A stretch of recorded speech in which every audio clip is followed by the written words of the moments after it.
organization, sister foundation, the Kazimierz Pułaski Foundation, represented by my darling husband, Zbyszek Pisarski.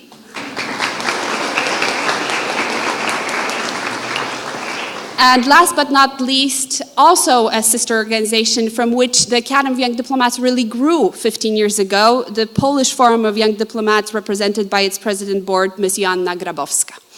Welcome. And finally, last but not least, I welcome the most important participants of today's ceremony, the 300 over exceptional young people, both graduates and new students of the Academy of the Young Diplomats. Thank you for your presence and for your passion for European and world diplomacy. So welcome, everybody.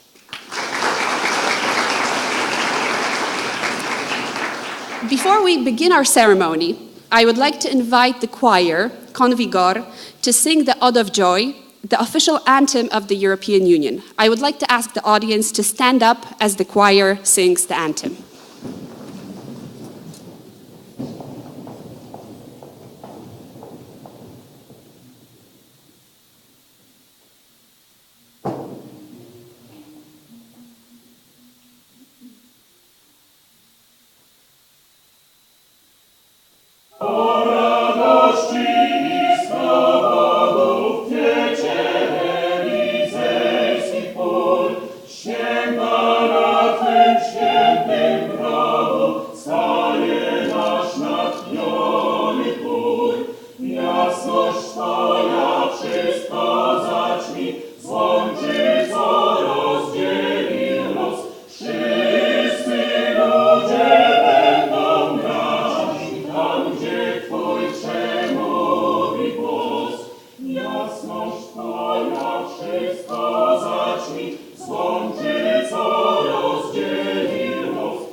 Thank you very much.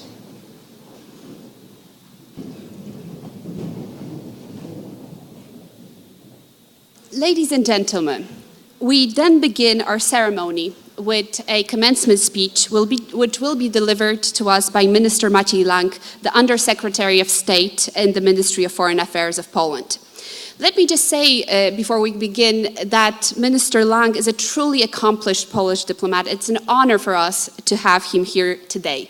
He has spent over 2 decades of his professional career in the Ministry of Foreign Affairs of Poland, and among his most important postings were the charge d'affaires at the Polish embassy in Greece, the ambassador of Poland to Turkmenistan, the head of the Polish diplomatic mission in Afghanistan. He has headed the field team of the OSCE special mission, special monitoring mission to Ukraine. He was finally the Polish ambassador to Kazakhstan and to Kyrgyzstan, and most recently the Polish ambassador to the Republic of Turkey. Minister Lang is an expert in the region. He has authored several publications and analysis specifically on Central Asia and the Middle East. And he has awarded for his diplomatic service the Officer's Cross of the Order of Polonia Restituta, which is a very high honor for any diplomat in Poland. Minister Lang is also a true polyglot. He speaks fluently English, French, Persian, Russian, and Ukrainian. And we're very happy to have him here today to deliver the opening speech, the commencement remarks at the beginning of our ceremony. Minister Lang, please, the floor is yours.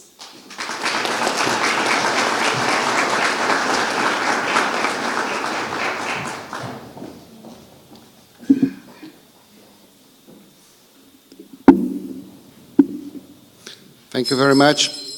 Dear guests of the 14th edition of the Academy of Young Diplomats, dear students of the Academy, dear guests, ladies and gentlemen. I'm here on behalf of Mrs. Jadwiga Emilewicz, Minister of Entrepreneurship and Technology, and I would like to welcome you to this joint ceremony where new students of the Academy of Young Diplomats meet both the graduates of the previous edition as well as the program's alumni community. Europe whole and free, those are words that were put by the US President George Bush in May 1989 in Mainz in front of 2,000 listeners composed of representatives of German politics, economy, society, including Chancellor Helmut Kohl himself. Then the slogan was one of the strongest political messages of the 20th century. Now it's still valid and therefore worth remembering, especially for the nowadays generations, which will shape the future of Poland and other countries. The generations that are going to peacefully untangle more and more complicated international relations. At that time, in May 1989, Berlin was still divided by a wall, and Poland's only western neighbor was the German Democratic Republic.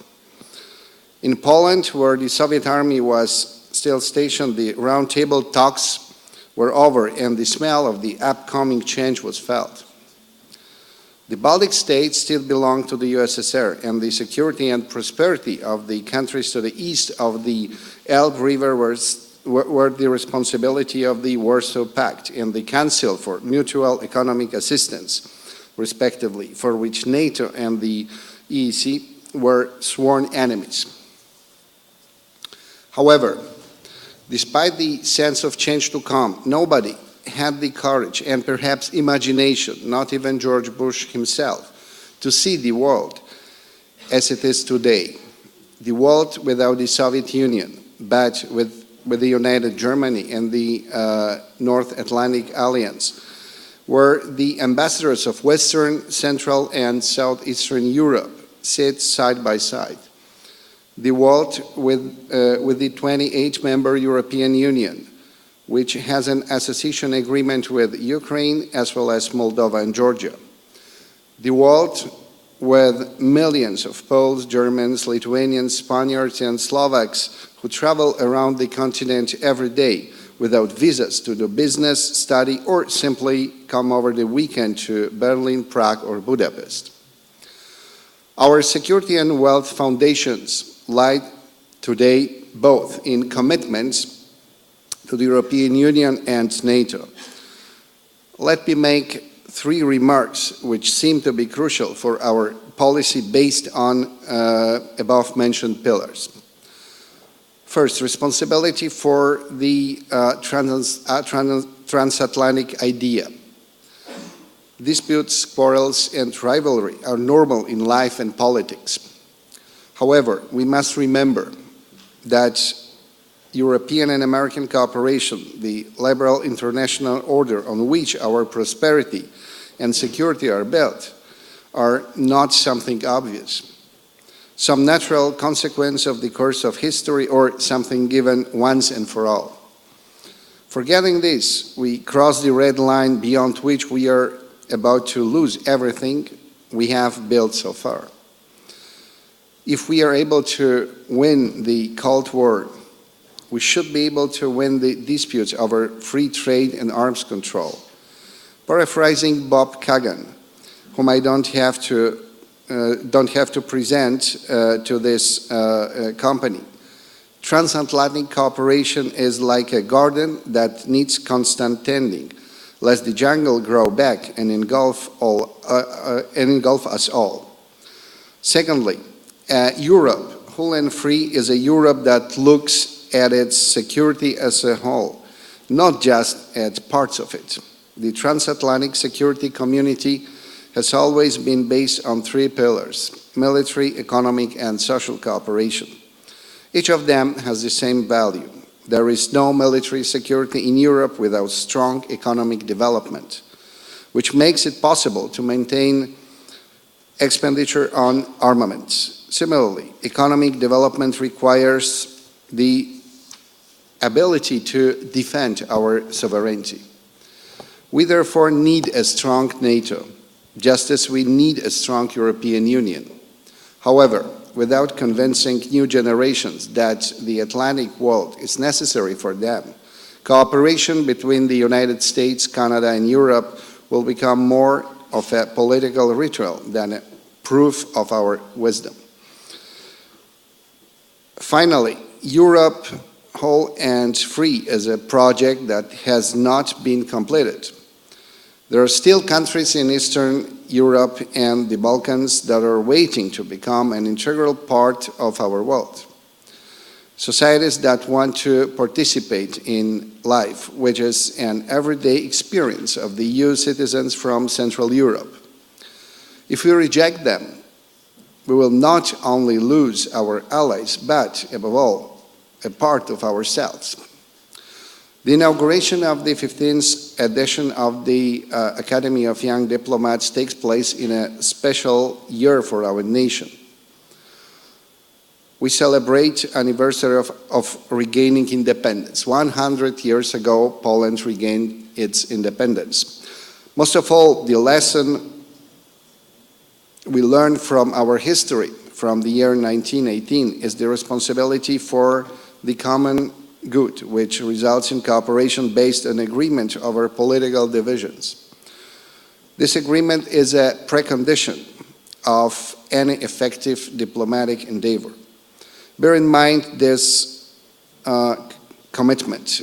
May it be your guiding principle. I wish you, the future diplomats, to be proud of your service for your countries wherever you will carry out your duty. Thank you very much. And good luck.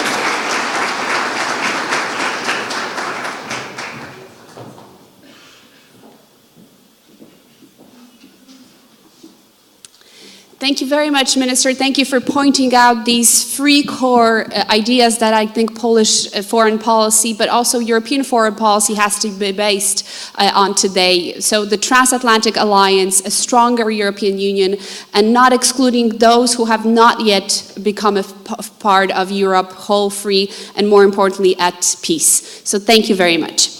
Now we proceed, ladies and gentlemen, to the second part of our ceremony, the presentation of diplomas to the graduates of the 14th edition. And let me tell you that I really take huge proudness of the participants we had this year. We've had an opportunity to work with each other for almost a year. It was a very, very emotional, successful, and I think at times inspiring year. But the group itself really made what the program was in the 14th edition, because we had a very diverse, talented, and hard-working group of students. More importantly, I personally was impressed by the promotion's commitment to the principles of continuous international dialogue. Even if we did not agree at times with issues, we would continue to discuss and do it in the spirit of joint responsibility for the world we share. I'm very proud to see the Academy of Young Diplomats grow over the years, and during the last year, 2017 and 18, the students, over 157 students, had a chance to participate in numerous lectures, workshops, meetings, among others with former President of Ireland, Miss Mary Robinson. They have also spent 3 years in Krakow on an external session we had in January of this year, devoted to the future of the European Union and the Transatlantic Alliance. Finally, they have also participated in numerous study visits, among others, to various ministries and embassies. We have had a lot of wonderful, exceptional, devoted students, and I would like to really wholeheartedly thank you for your effort and engagement.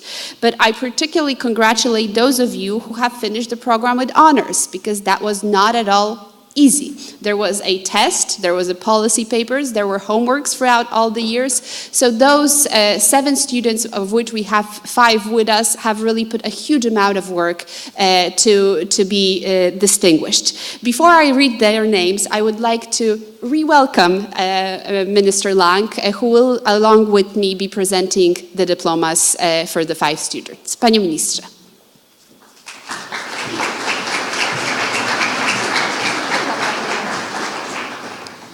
I would like to invite Mr. Bartłomiej Kot from Poland, Mrs. Madalina Mirela from Romania, Mr. Valerian Karczeva from Georgia, Mrs. Julia Komin from Ukraine, and last but not least, Mrs. Agnieszka Wrubel from Poland. Please join us.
Thank you very much. And now we move into the presentation of diplomas for all the students of the 14th editions. The diplomas will be presented on the smaller stage, so as your names are going to be read, please move to your left to receive your diplomas. Thank you.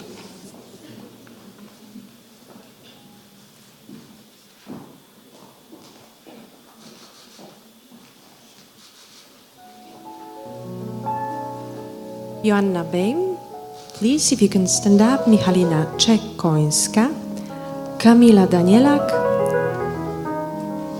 Karolina Dąbek, Svitlana Dimitriuk, Dominika Dziel,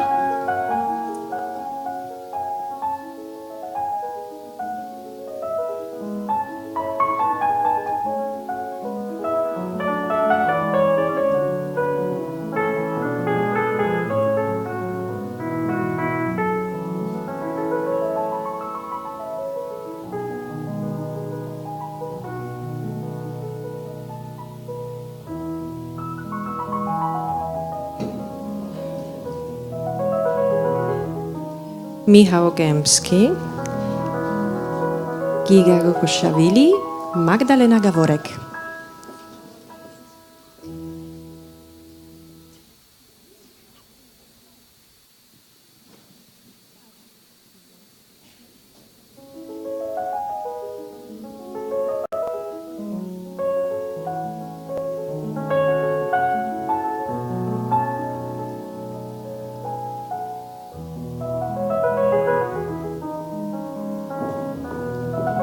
We proceed with Mr. Timoteusz Gurbin, Filip Heleniak, Szymon Jałkowski,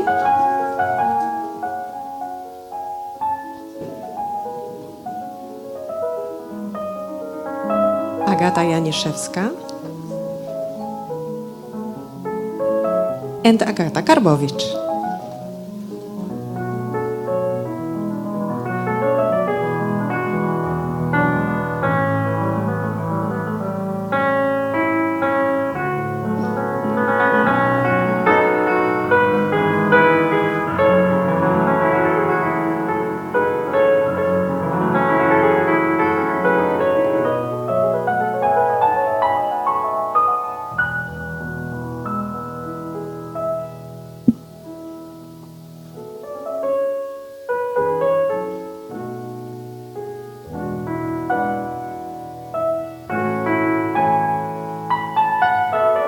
Mr. Radosław Kaszowski, please, and Monika Kubik.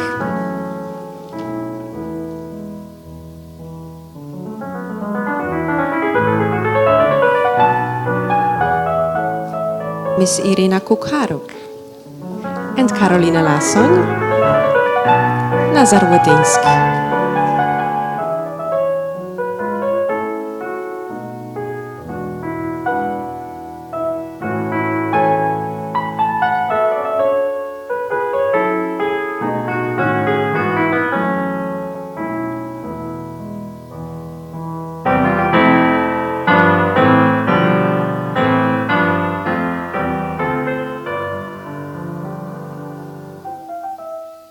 Michalina Majewska, please.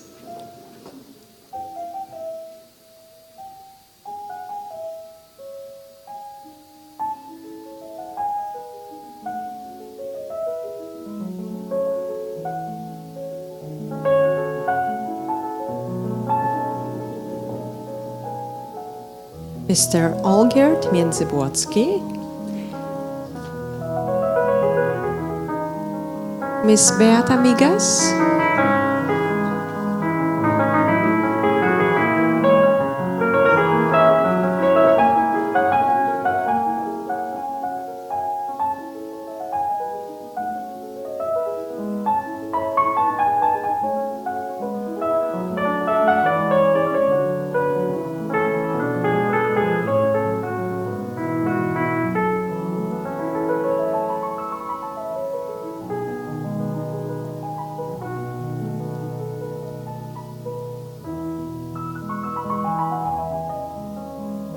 Mr. Wojciech Milewski and Mr. Paweł Nowak, please.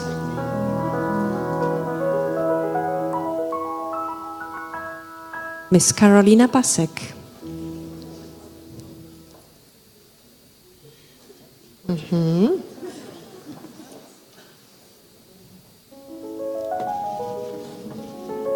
Mr. Filip Piestrzeniewicz isn't with us, right? Mr. Krzysztof Pietras and Miss Izabela Popławska.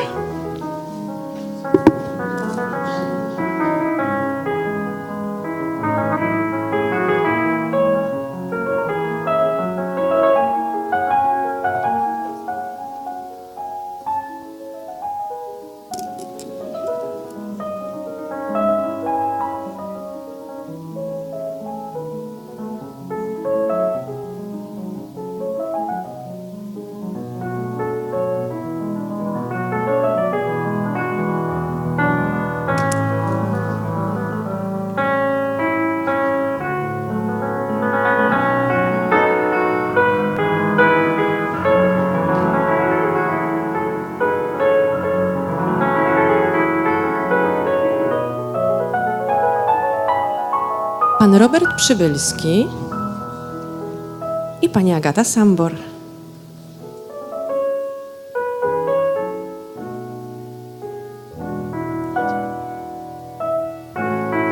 Miss Magdalena Sarnik, Miss Anna Sychowska.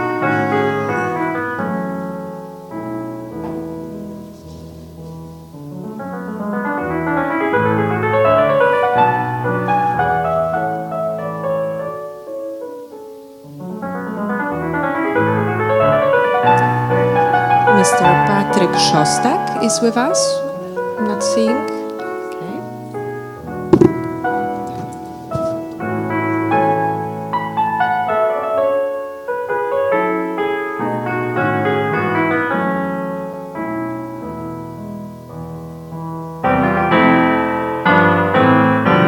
Mr. Aleksander Wielgos and Miss Zuzanna Żukowska.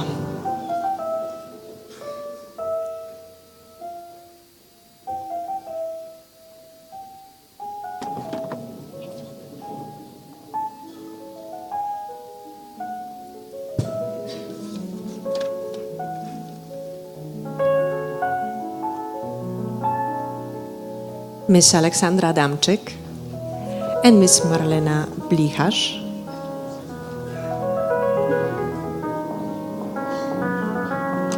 Miss Anna Bodnar.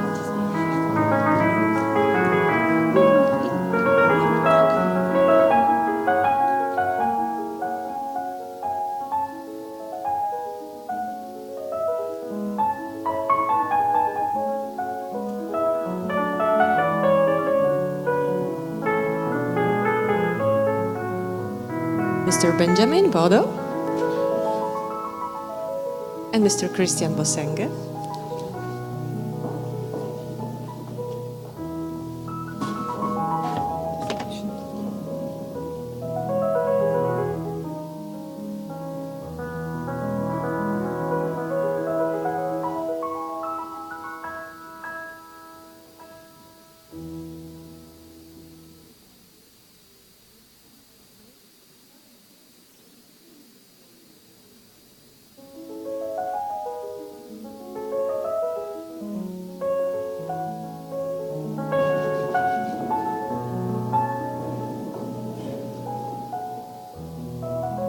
Miss Alexandra Brill and Miss Irina Boots.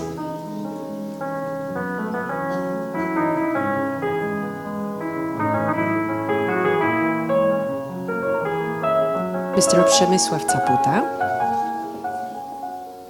and Miss Paula Gierak.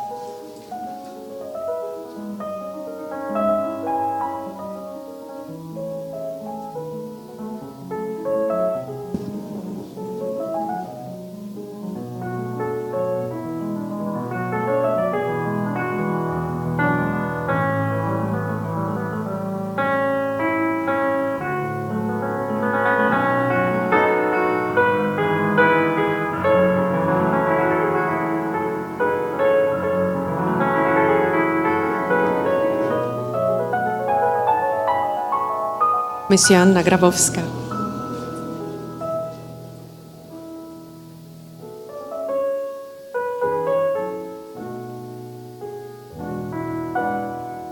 Miss Julia Grzebowska.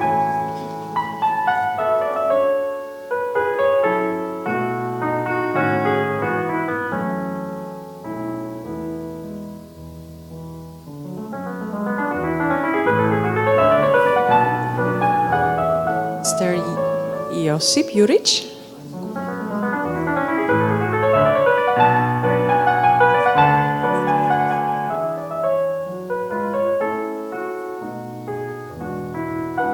Mr. Maciej Lang.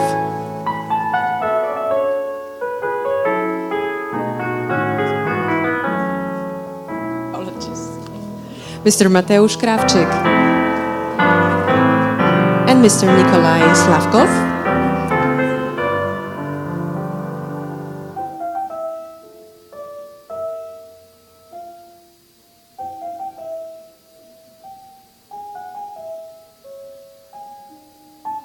Mr. Samik Suisi.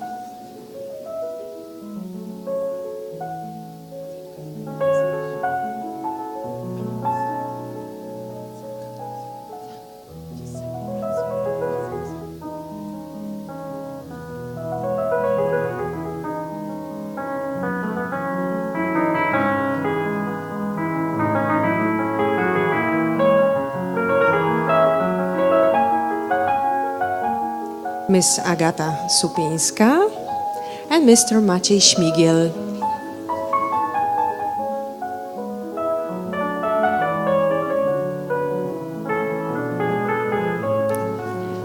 Miss Jagna Wiśniewska.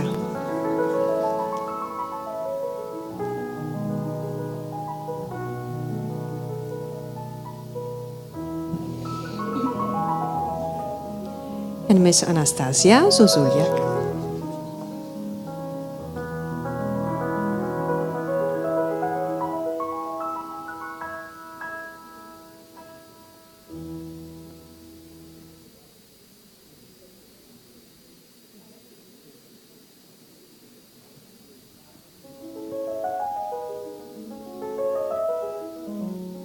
Mr. Elbi Adayev.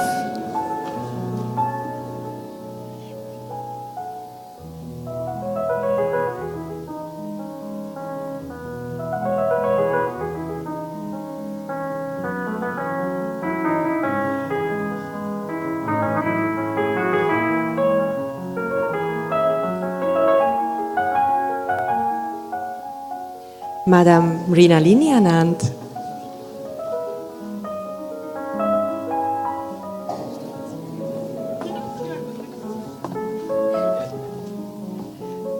Mr. Tomasz Bajrabatar.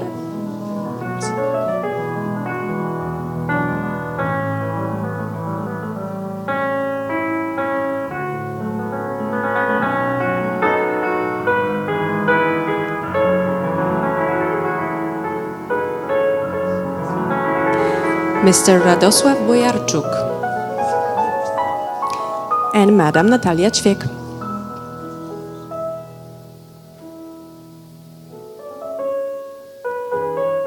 Miss Karolina Deryńska.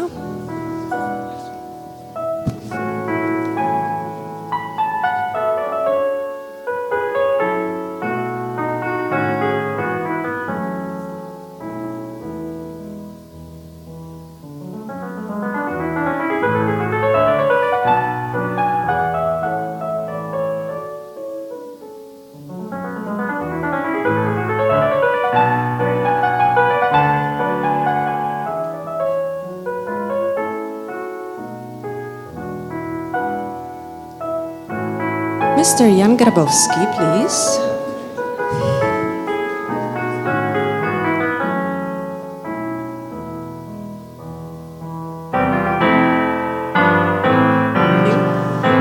And Madam Bokayo Roba Gutola.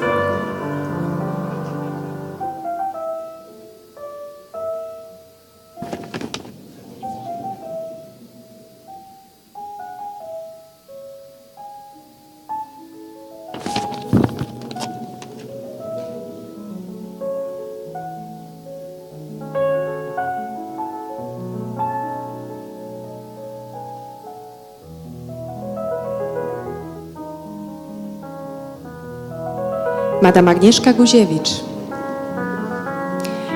and Zuzanna Janasik.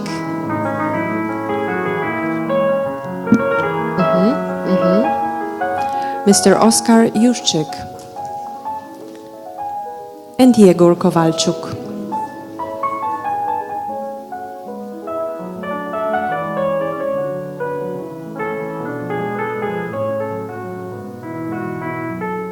Madam Thitayoyi Nyungen.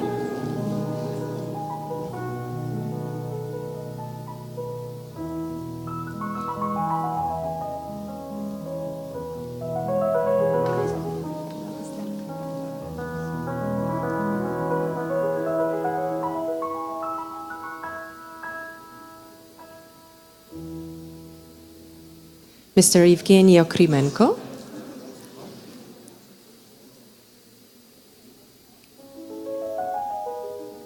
And Madam Jessa Christine Pisan.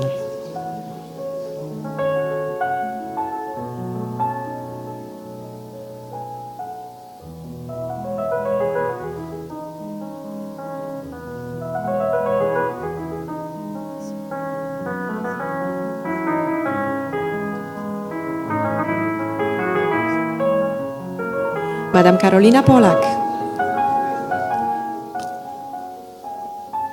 And Mr. Petr Pospisil.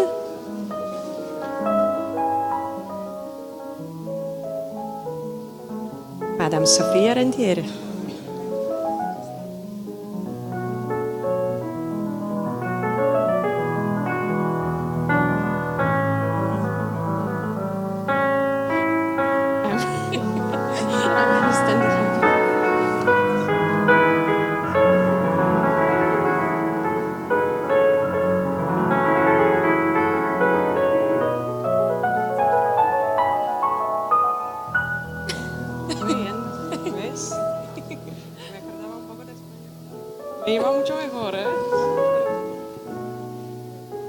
Madam Veronika Russu.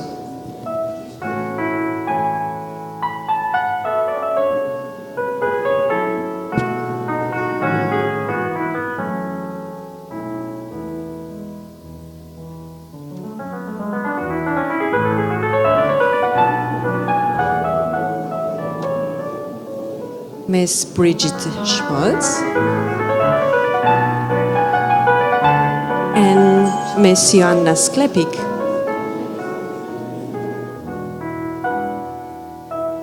Mr. Raphael Stancel.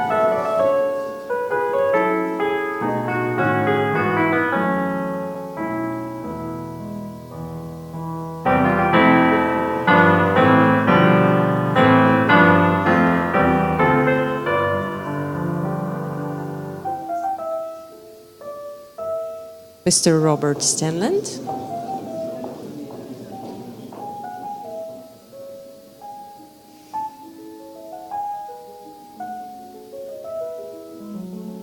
Mr. Robert Stanland.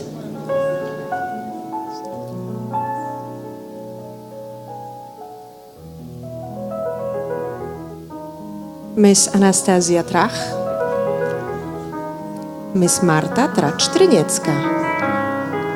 Mr. Paweł Wiechetek and Miss Małgorzata Ziomek.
So ladies and gentlemen, again, great congratulations, and I think a big round of applause for the entire 14th edition.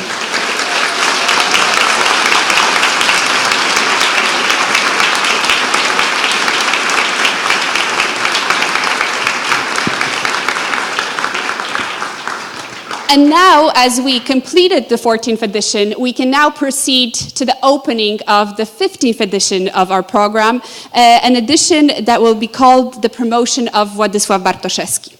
I would like to invite to the podium Ambassador Jan Wojciech Piekarski, the head of our Council of Ambassadors, to welcome you as the new promotion, the 15th edition, but also to introduce our special speaker, who will tell us more about the promotion's patron. Thank you, Ambassador Piekarski.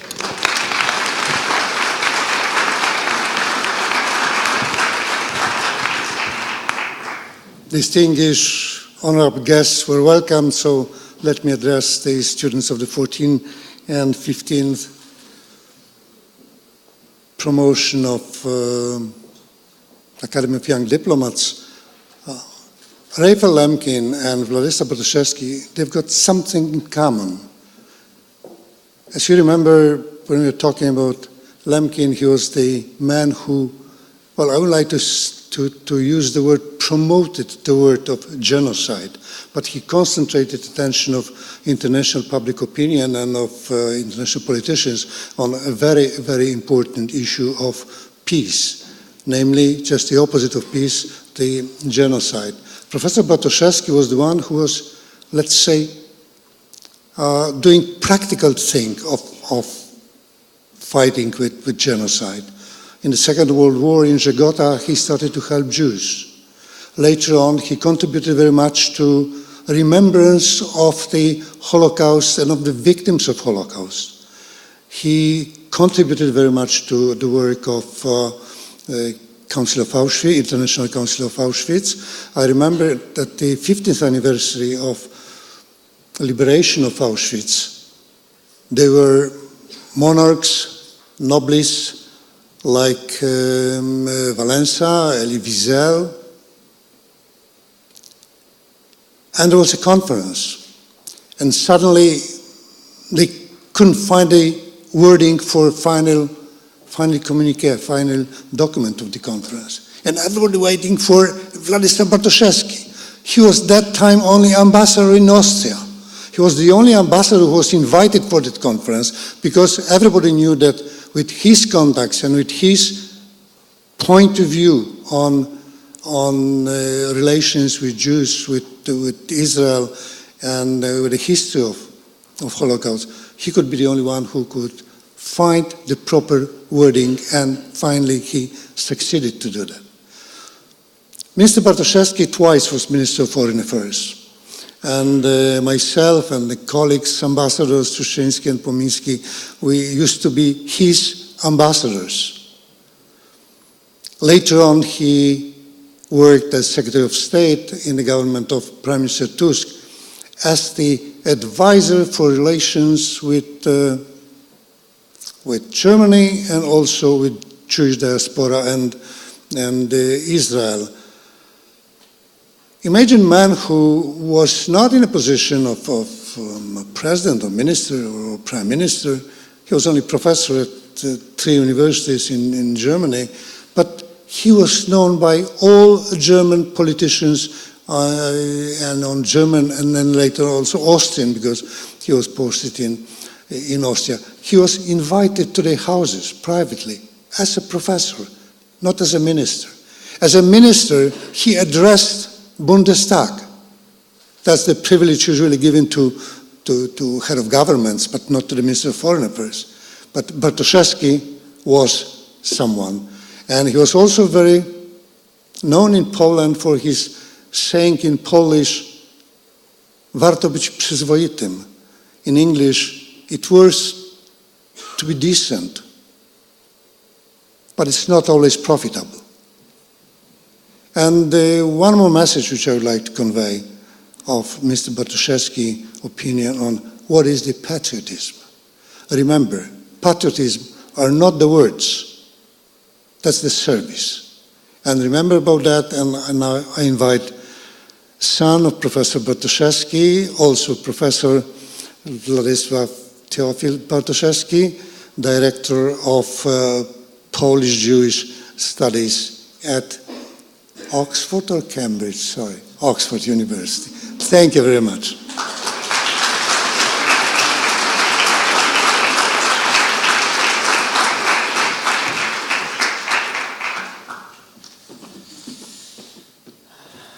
Dr. Pisarska, ambassadors, ladies and gentlemen.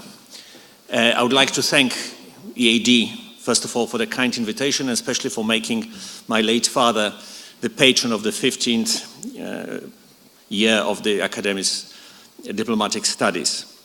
There are people here from around 50 countries, and most of them probably wonder who was that Bartoszewski and why the Academy made him a patron of the year. Well, my speech has been made easier and more difficult, partly because he has quite a detailed description of what he did on the program, and thanks to also the ambassador's Piekarski's remarks. But the answer to this question is essentially simple.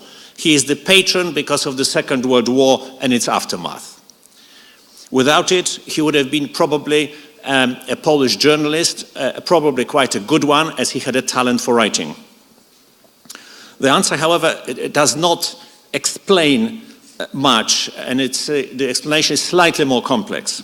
So let me give you a little bit in addition to what you see on the program. He was a part of the first generation of Poles born in a free country. 100 years ago, Poland regained independence in November 1918. He was born in February 1922. He had a carefree and happy childhood, although a not lonely one, because both his parents worked. So and the age before television and social media, there was nothing much to do for a lonely child but to read. So he read voraciously, a habit which lasted his lifetime. He was also extremely fast reader. There are some pictures, I believe they're going to be shown here. The first picture of him is with his mother, who doted on him. Educated first at home by governess, he went then to two schools, which mentioned here, which were run by the Jesuits. Teaching quality was incredibly high in those schools because some of his teachers were lecturers at Warsaw University at the same time. The level of teaching was phenomenal. What he achieved in his life was largely due to the atmosphere in the family, which was fairly conservative but very tolerant, and the school, which gave him a very strong moral foundation based on Judeo-Christian tradition. He finished school in May 1939 and hoped to enroll at the university in October. On 1st of September, he was woken up by the sounds of bombs falling on civilian population of Warsaw. He became, as the program said, a stretcher bearer carrying wounded and dead to the hospitals. When Hitler took the Wehrmacht parade in Aleje Ujazdowskiej on the 5th of October 1939, Bartoszewski ceased being a child and started to be a grown-up man. As it's mentioned here, less than a year later, on 19 September 1940, the SS surrounded a housing estate in Żoliborz where he lived, took all the men and transported them to Auschwitz. Auschwitz was a camp built only in April, opened only in April 1940. That was the second transport from Warsaw. He was photographed. You'll see. You also would have seen it already. He was photographed and given a number 4427, and given a jacket which belonged to a Wehrmacht soldier killed, as the jacket was covered in dried blood. He grew up very fast in the camp. He witnessed inhuman cruelty, humiliation, sadism, constant beatings, daily that, and all-encompassing evil. 9 months later, thanks to the Red Cross for which he worked before being arrested, he was released. It was possible to be released until the arrival of the Jews in Auschwitz in big numbers in 1942.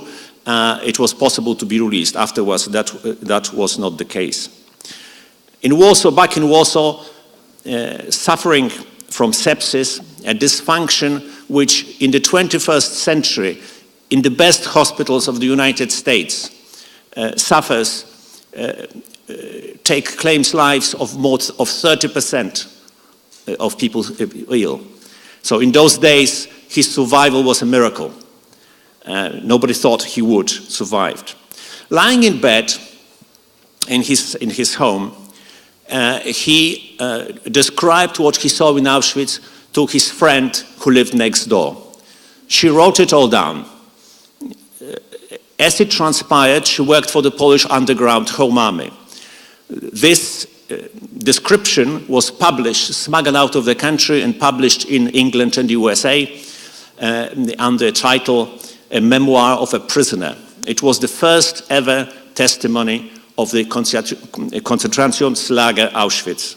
The girl Hanna Czaki, who was later discovered, was beaten to death by the Gestapo in 1944, and now there's a street named after her in Warsaw.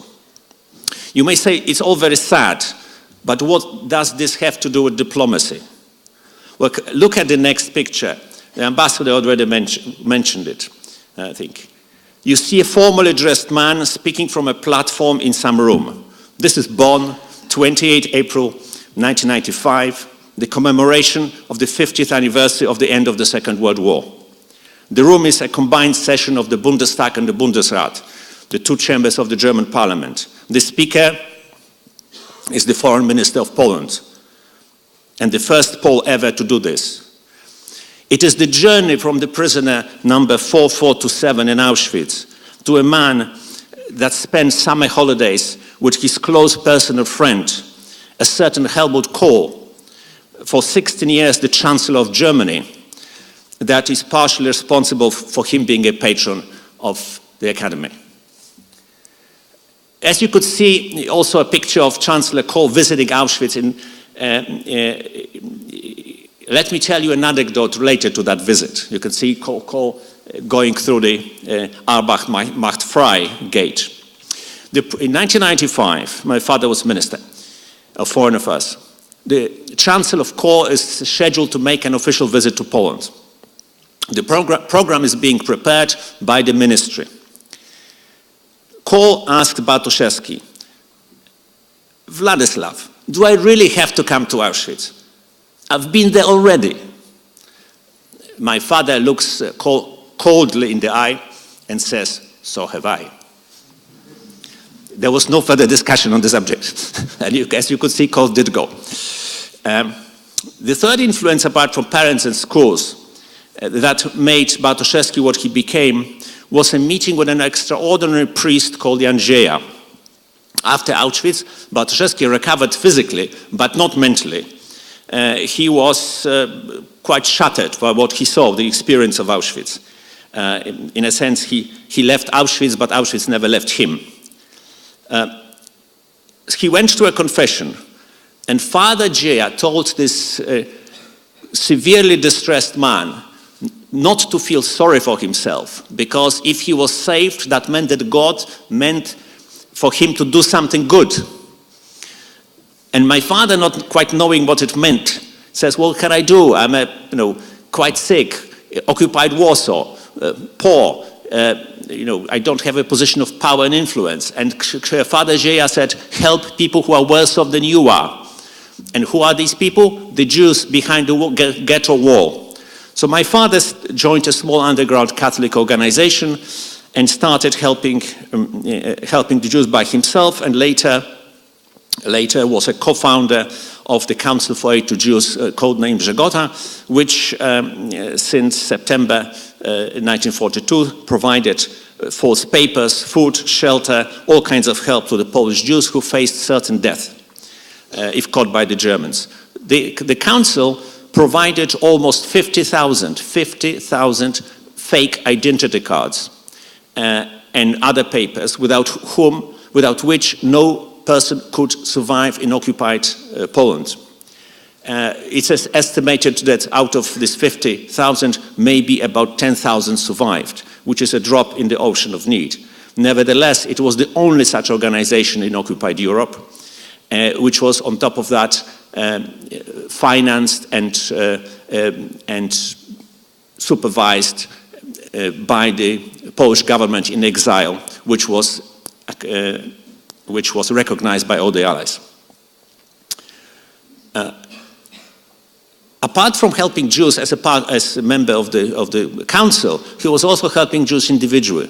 That resulted in a completely unique situation, because after the war, he was recognized by Yad Vashem as a righteous Gentile twice, as the only person in the world. First, as a co-founder of the Council for Aid to Jews. Secondly, for his individual efforts. He also became an honorary citizen of Israel, provoking the then foreign minister Shimon Peres, who was his friend, to joke that now Israel has 2 foreign ministers.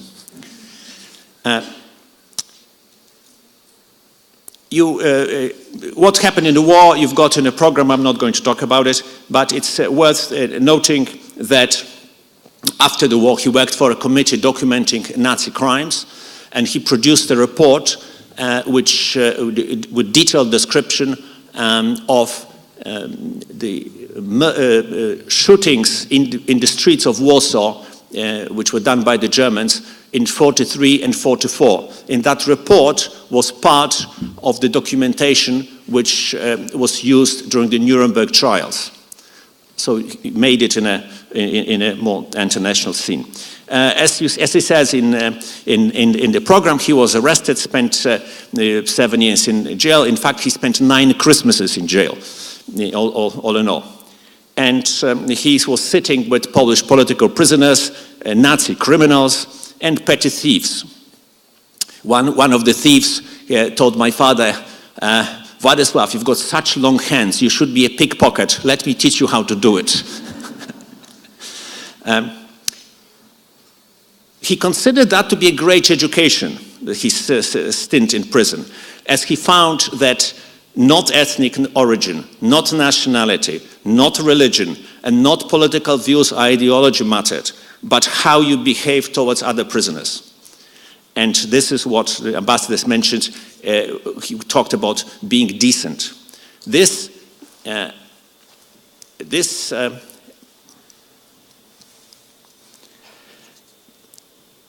art of understanding others, of tolerance, but not relativism, strong attachment to values, an appreciation of human decency made it possible later on in life to talk with, for instance, the president of Iran or the prime minister of China.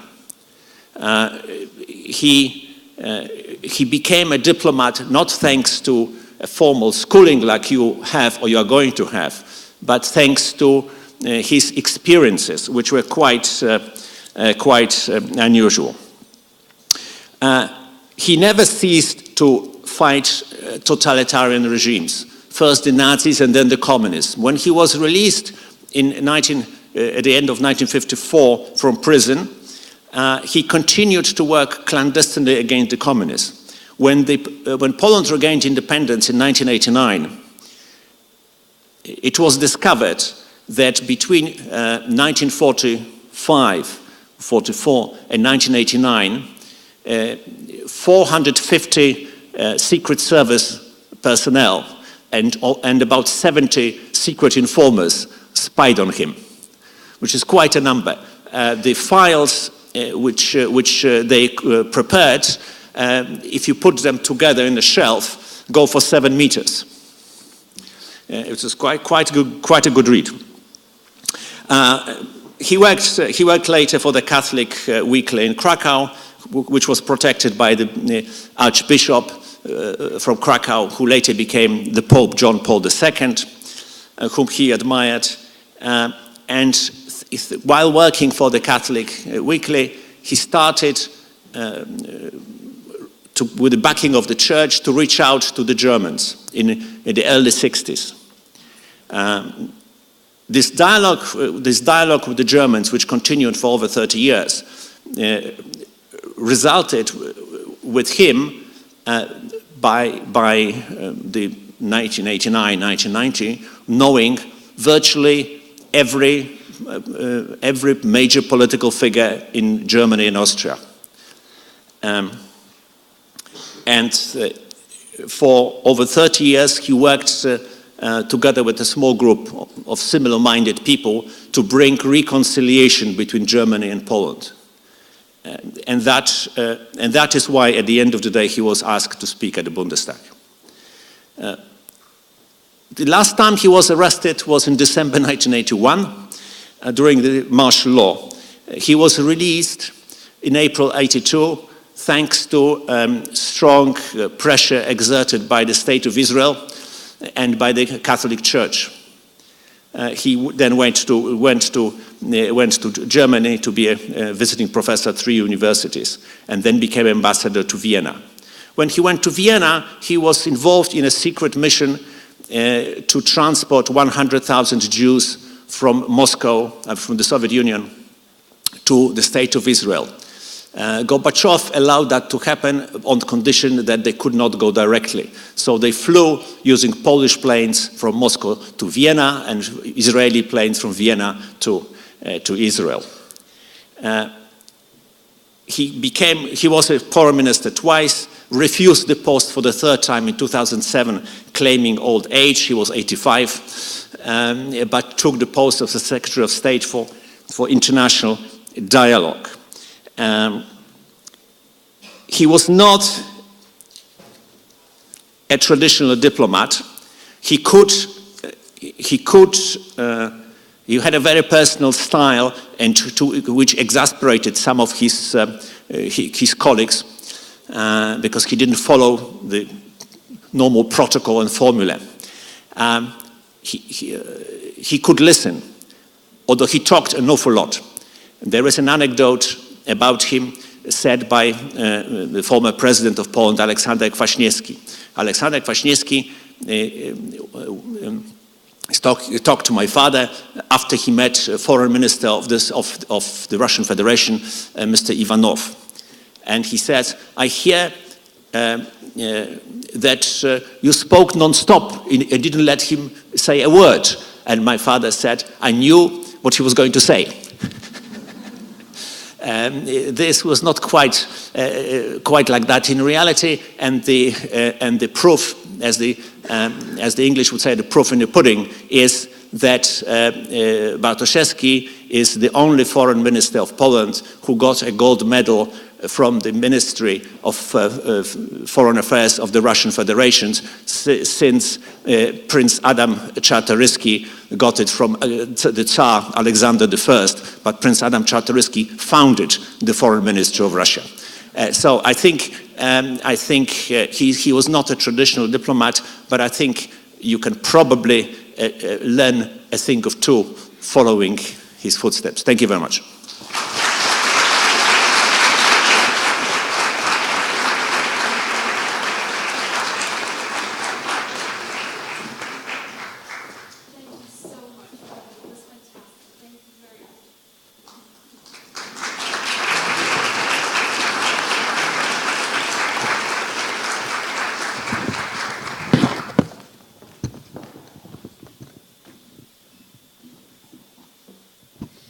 Thank you very much. I think this was extremely touching, and with the incredible life that Professor Bartoszewski had, I think it would be almost impossible to better encapsulate his experiences than it has been done by his son.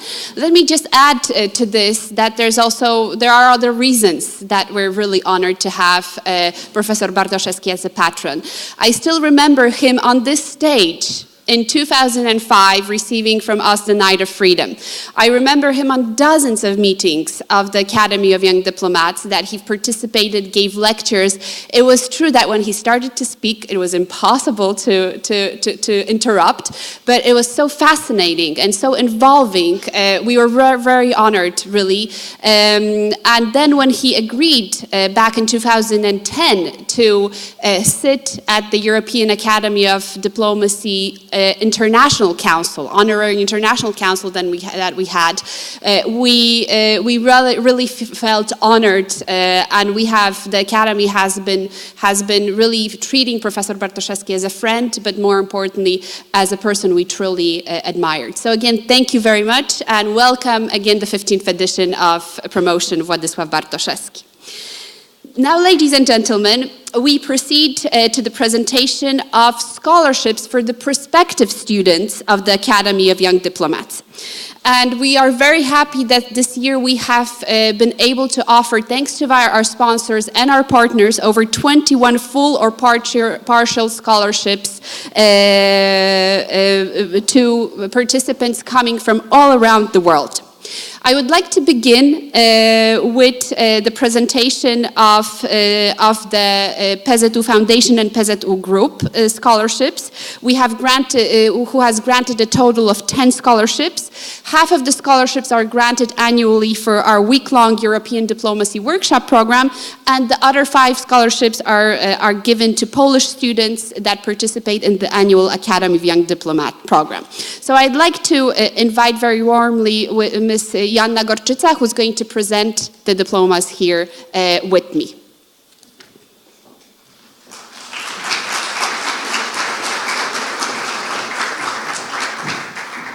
And I also like to invite the first group of 5 students of scholarship recipients from the European Diplomacy Workshop, Anita Eisakani from Canada, Julia Uszapowskaja from Ukraine, Lucia Skripkari from Moldova, Alesia Petrowiec from Belarus, Tudor Alexandru Dimitrescu from Romania, and Apruv Mishra from India. Please welcome.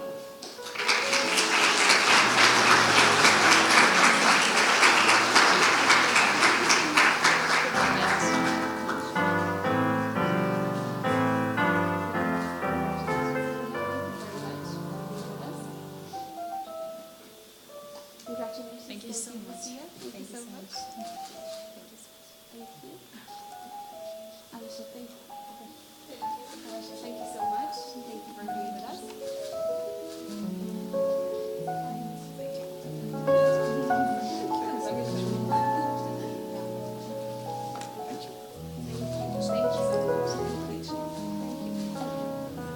Please, if you can stand on the slide, we'll have a joint photo.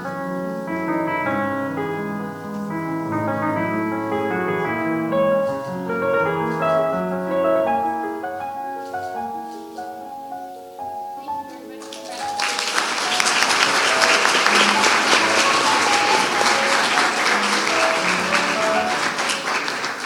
And now we invite the scholarship recipients of PZU for the 15th edition of the Academy of Diplomats. Please join us at the stage. Mrs. Justyna Danilo from Poland, Mr. Norbert Kostanek from Poland, Mr. Mateusz Matosek from Poland, and Mrs. Patrycja Łukasiewicz, also from Poland.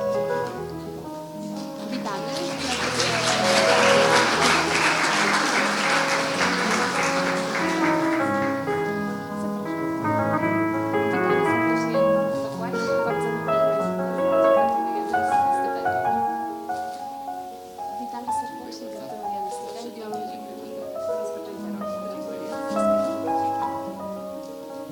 Dziękuję serdecznie.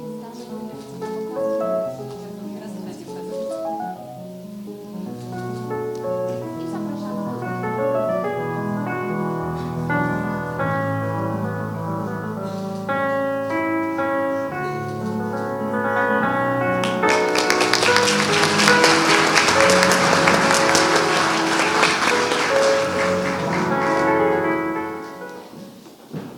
I would like to wholeheartedly thank you, PZU, again, who has been since 2010 supporting our programs, not only the Academy of Diplomats, but also our other programs.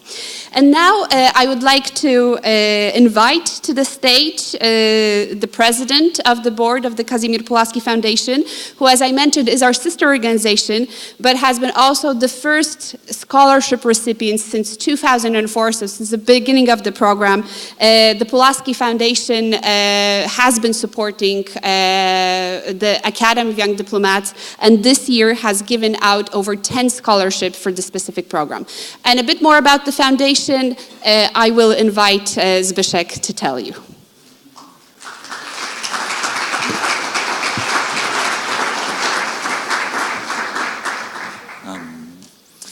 Good morning, everybody.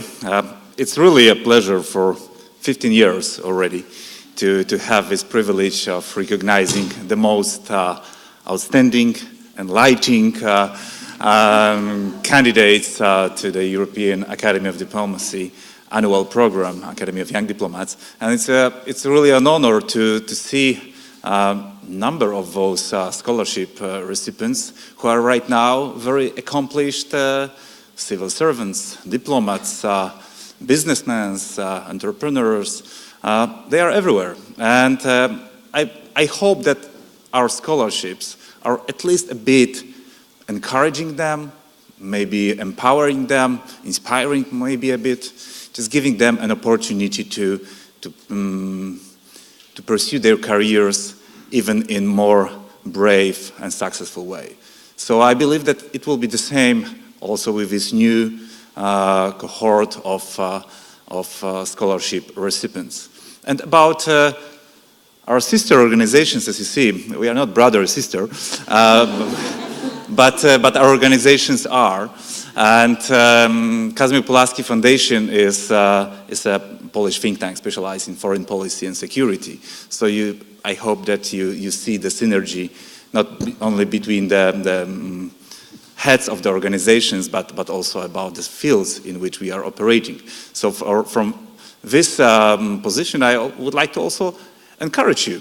So if you will be looking for a place to pursue your career in a think tank, Kazimierz Pułaski Foundation is a place to do it as well. So feel invited. So ladies and gentlemen, let me proceed with the granting scholarships for our outstanding candidates to the 15th edition of Academy of Young Diplomats program. Thank you. Thank you very much. I would now like to invite to the stage 5 out of the 10 scholarship recipients who were able to join us today. Some are still on the way to Poland, but let me invite those 5 of you who are here. First of all, Antoni Ohakfusi, if I read that incorrectly, I'm very sorry, but please join us here, from Nigeria. Magdalena Węgłowska from Poland, Ebel Chukwu Bob Ume, also from Nigeria, Maria Carmon Fernandez from Spain, and Feruza Bartova from the United Kingdom. So please join us here at the stage.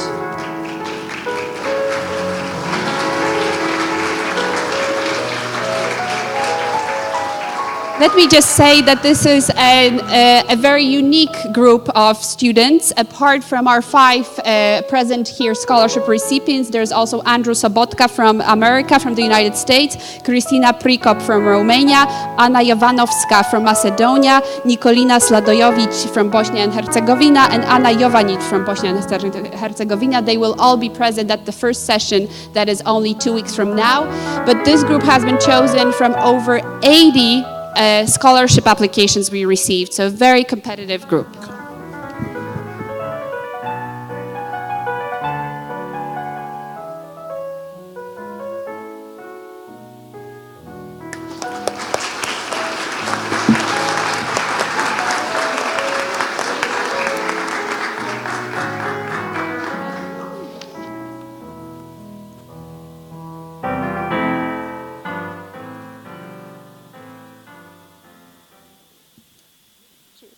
Thank you so much. And now we proceed to a presentation of one very special scholarship that we have that has been given thanks to the support of one of our programs run by the Council of Europe, the Visegrad School of Political Studies. This is a scholarship for the best student of the prospective best student of the Academy of Young Diplomats. And this is a scholarship for Ms. Aleksandra Dębek, who is the winner of the Visegrad School of Political Studies video contest.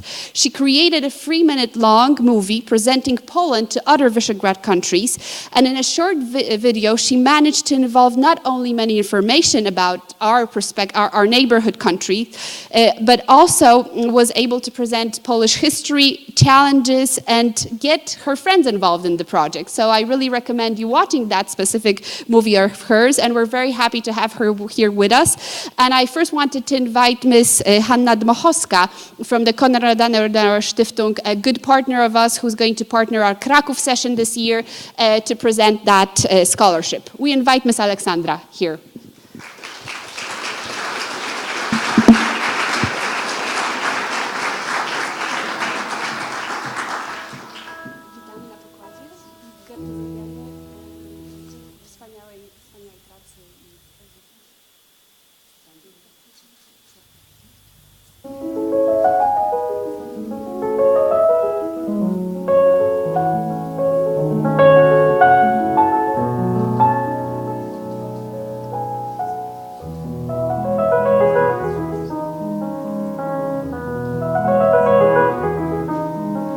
Thank you again, congratulations. And we are, as probably the students know, will be traveling to Kraków this year in January for our external session.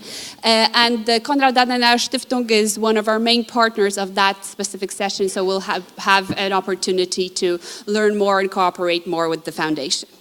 And finally, last but not least, we proceed with the presentation of scholarships of the Polish Forum of Young Diplomats, our sister organization, which funds scholarships for its members since the very beginning. Today, we will present 3 scholarships out of 5 that were received. And I would want to invite Ms. Joanna Grabowska, who is the president of the Forum of Young Diplomats, to present these diplomas.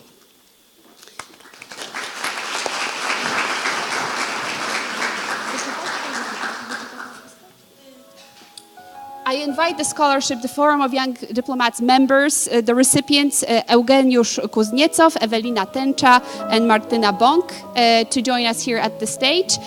Also, 2 other people have received, 2 other members of the Forum, Sylwia Stańska and Agata Rydzewska, who could not join us today.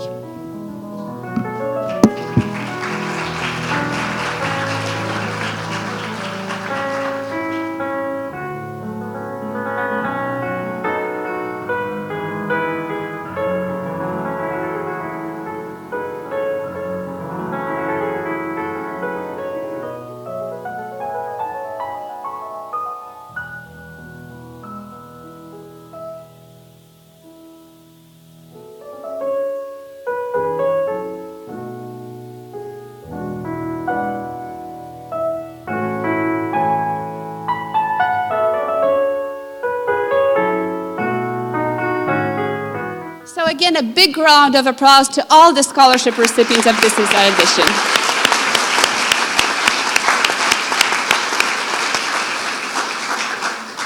And now, ladies and gentlemen, we move on to the last part of our today's ceremony, a very special part for us always, namely the Alumni of the Year Award. The European Academy of Diplomacy right now has over 7,000 alumni coming from more than 110 countries. That's an incredible capital, human capital of people that are doing magnificent things all around the world. And every year we recognize a few of those alumni who have not only accomplished a big professional success, but also alumni who have, throughout the process, stayed in touch with us and really contributed to a wider community and in the work that they do. I'm very honored today to introduce to you two of such leaders, really people who embody for their professional and public life the values of the European Academy of Diplomacy. Such values as international leadership that is based on respect, dialogue, ethical engagement, and the ability to empower others. I am truly honored to be able to present to these individuals our Alumni of the Year Award, and I think they will be and are already a huge inspiration for our entire current student body. I will begin with our first awardee, Mr. Wojtek Dziegiel from Poland. Wojtek graduated with honors from the first edition of the Academy of Young Diplomats. Yes, he looks very young, so you wouldn't tell, but that was in 2004-2005. We were almost babies then. Since then, Wojtek has moved from the Academy of Young Diplomats into public administration. He graduated the National Public Administration School here in Poland and received offers from the Ministry of Foreign Affairs to work in diplomacy. He was a consul, Polish consul in Toronto, Canada from 2006 to 2011, and then directly from there he was asked to be a consul of Poland in a very important for our country place, especially in consular affairs, which was Dublin, Ireland. And he spent almost 4 full years there. He himself is after leaving his consular position, he decided to experience something new, changed his career a bit, and actually moved into the Kazimierz Pułaski Foundation, where he became executive director, a position that he held until today, and has been one of the really leading figures that have created a major international event, which is called the Warsaw Security Forum. Since 2015, Wojtek is the head of the organizing committee. He organizes an event that annually brings together 1,200 experts, security experts from around the world, including only this year 12 ministers of foreign affairs, numerous undersecretaries and secretaries of state, presidents of states, and all this is on Wojtek's back. What is more, and I think that really tells a lot, he's really a person of conviction and belief. He's not only very much liked, not even, I don't say the word loved, by his team, because people know that they can always rely on Wojtek. He'll be the person who's going to move all the boxes around, and he'll stay up until 5 o'clock to make sure in the morning that everything is ready. But also, he thinks about others more broadly. It is thanks to Wojtek that we have now in Poland an organization that is called Women in International Security. He found this organization, a global organization, and said, why is there no charter in Poland? Women's voices should be heard more in the debate in international security. And I think that is particularly valuable, that it is a guy, a man, who thinks about these issues and promotes these issues and promotes the equality of women in spaces that it's often not that obvious to be promoted. So it is a huge pleasure for me and a true honor to introduce to you Wojtek Dziegiel, because he's been everything a European Academy of Alumni should be. Respectful, giving, committed, and really an inspiration to all of us. Wojtku, please join me at the stage.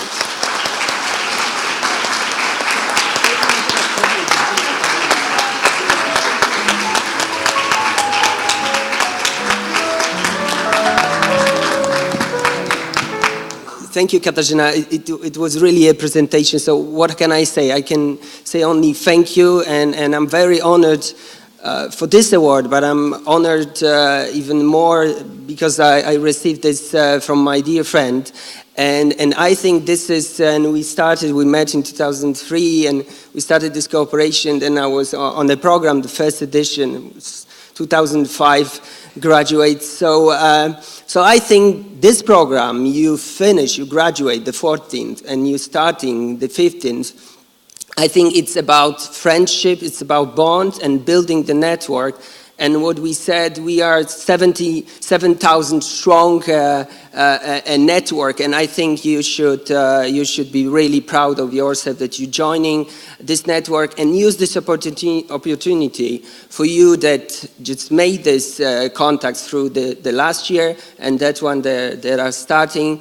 That it's really a unique program, and what Zbigniew said, we're waiting for you at the Pulaski Foundation, and we hope that you will join other programs after you graduate European Academy of Diplomacy. So thank you very much, all the best. Thank you.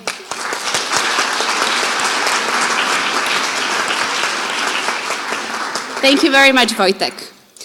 It is equally with a huge pleasure and honor that I also introduce to you the second laureate of today's Night of Freedom, Alumni of the Year award, of course, Mr. Maciej Zaborowski, who is the justice at the State Tribunal, but is also the managing partner of Kopeć and Zaborowski law firm and a member of the supervisory board of PZU.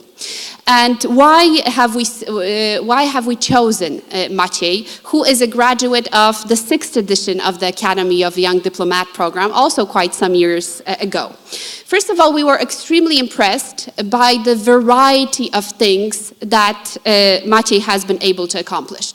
He has been, from his education, a lawyer. He obtained his law degree at the Warsaw University Law School, but he also graduated, thanks to his strong will and willingness to find other opportunities, from the Harvard Law School LAP program, very prestigious program.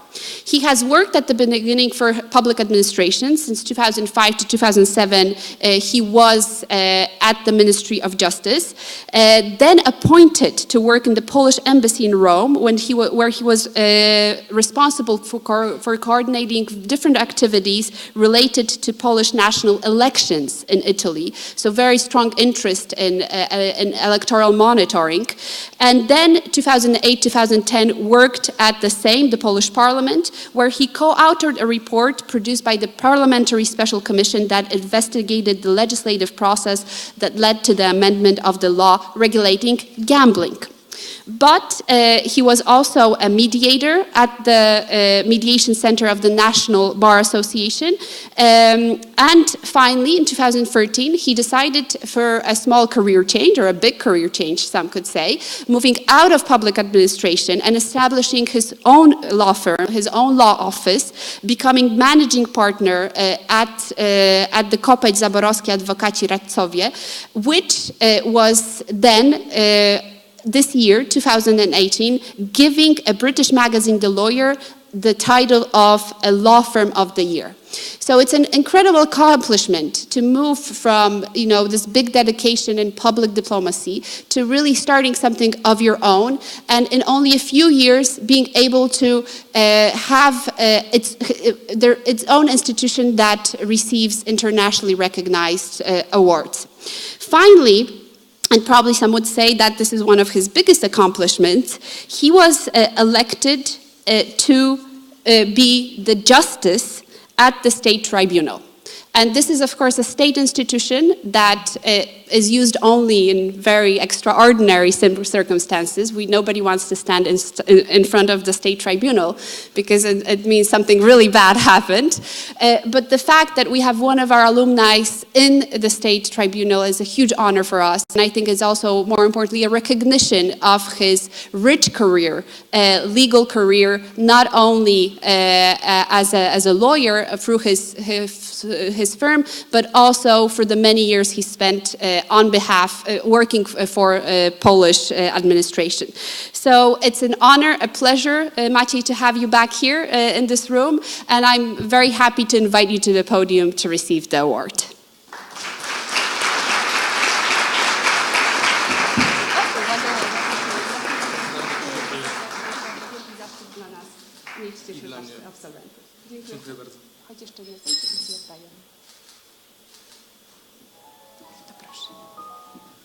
Thank you, Catherine.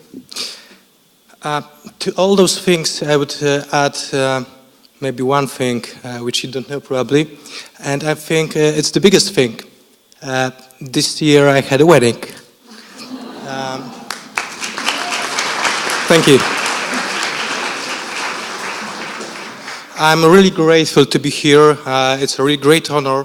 But before I leave you, I would like to leave you with one quote, which was always important in my life. Mainly because I'm just an ordinary guy, a guy from the rough Praga district in Warsaw,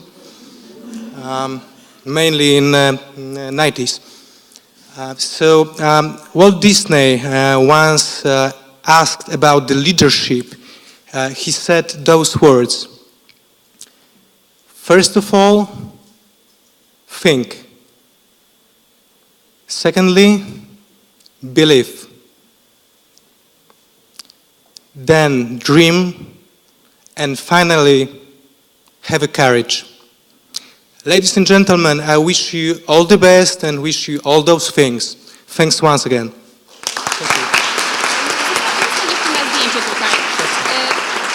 Wojtku, could we ask you for a joint photo?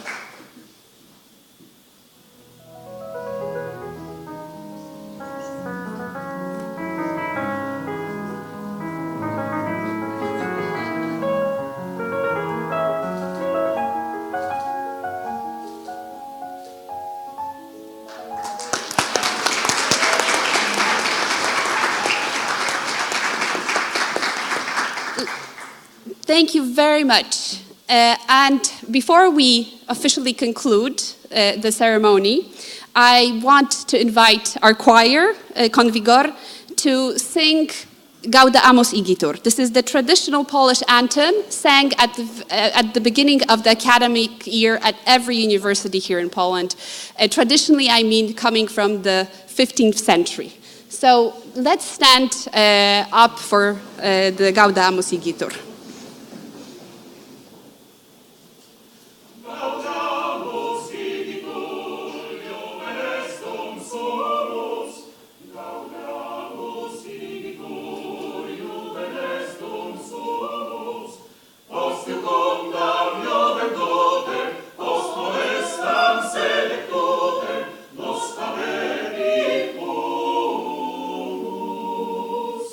Nos habebi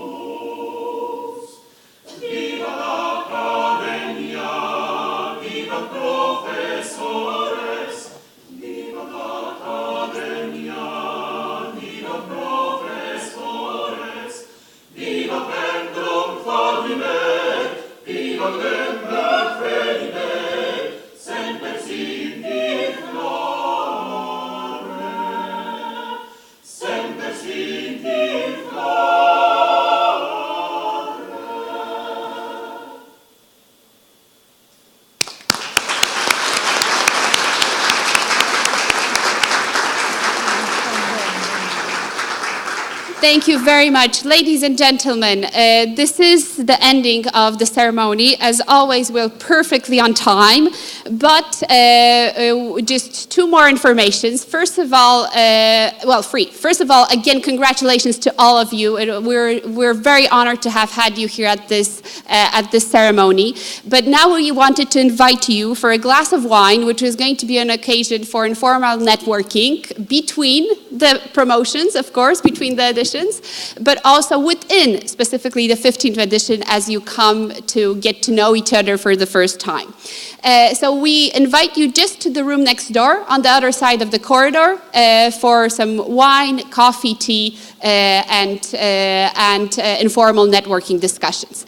I also would like to ask the 14th edition that has graduated today to stay with us here for a moment and join us for a joint photo, family photo, a final photo. We had many family photos, but this is our final family photo as a memory of this celebration. And of course, we invite also Ambassador Piekarski, Zbigniew Pisarski, all our honored guests for the photo.